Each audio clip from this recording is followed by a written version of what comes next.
Weir Flow Lab is the fourth and the final lab assignment for the course in hydraulics engineering. The main objective of this lab is to examine the flow measurement using open channel flow system that includes triangular weir and a special type of trapezoidal weir called Cipolletti weir. We will also see if the theoretical critical depth is verified by the measurements. Let's get to know some key terms before starting.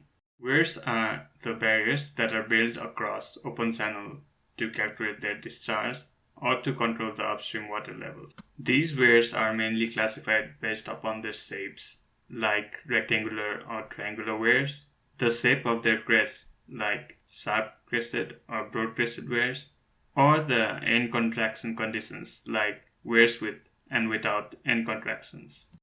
Among these different types of weirs, our focus for this lab is going to be on contracted sharp-crested weirs that are also called notches.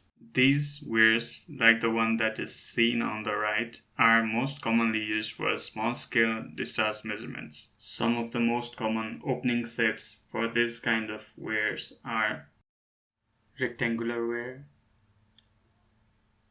triangular weir,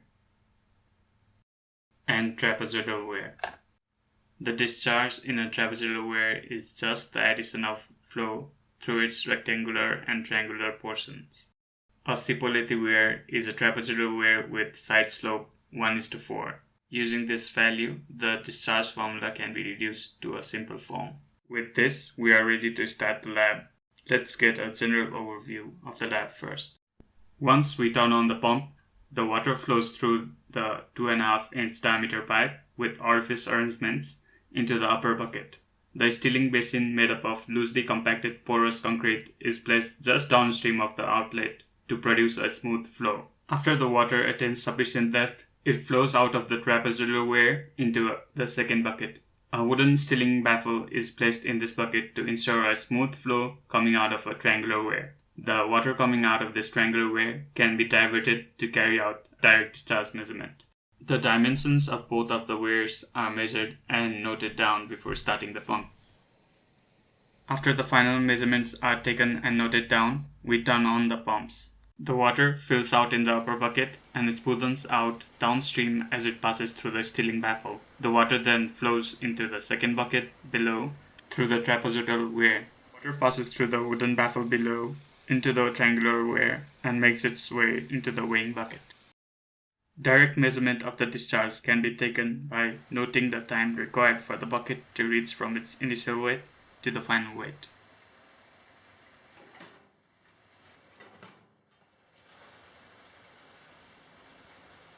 The indirect discharge measurement can be taken by noting down the pressure difference across the orifice meter placed in the pipe. We make 3 different depth measurements for this experiment.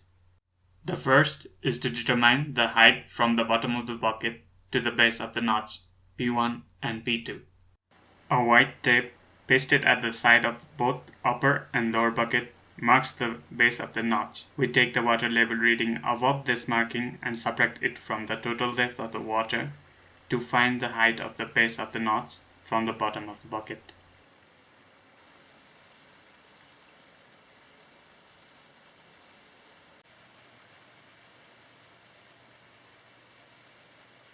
The second depth measurements taken are for the undisturbed water levels at the crest of the weir, H1 and H2. To measure these depths, we just take the total depth of the water upstream of the weir and subtract P1 and P2 from it.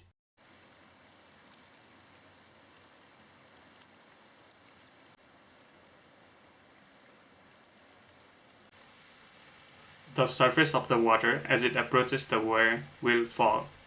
To obtain an accurate undisturbed measurement, these depths are taken at a distance of at least 3 times the probable head H1 and H2 from the weir location.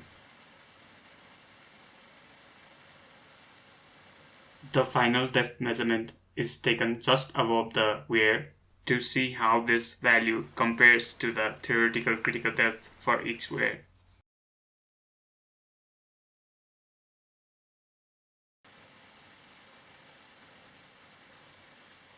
After finishing with these depth measurements, we simply repeat the whole process with a lower discharge. The final measurements taken for the two different discharges are as follows. Use these values to complete the tasks in the requirements sections of the report. Thank you.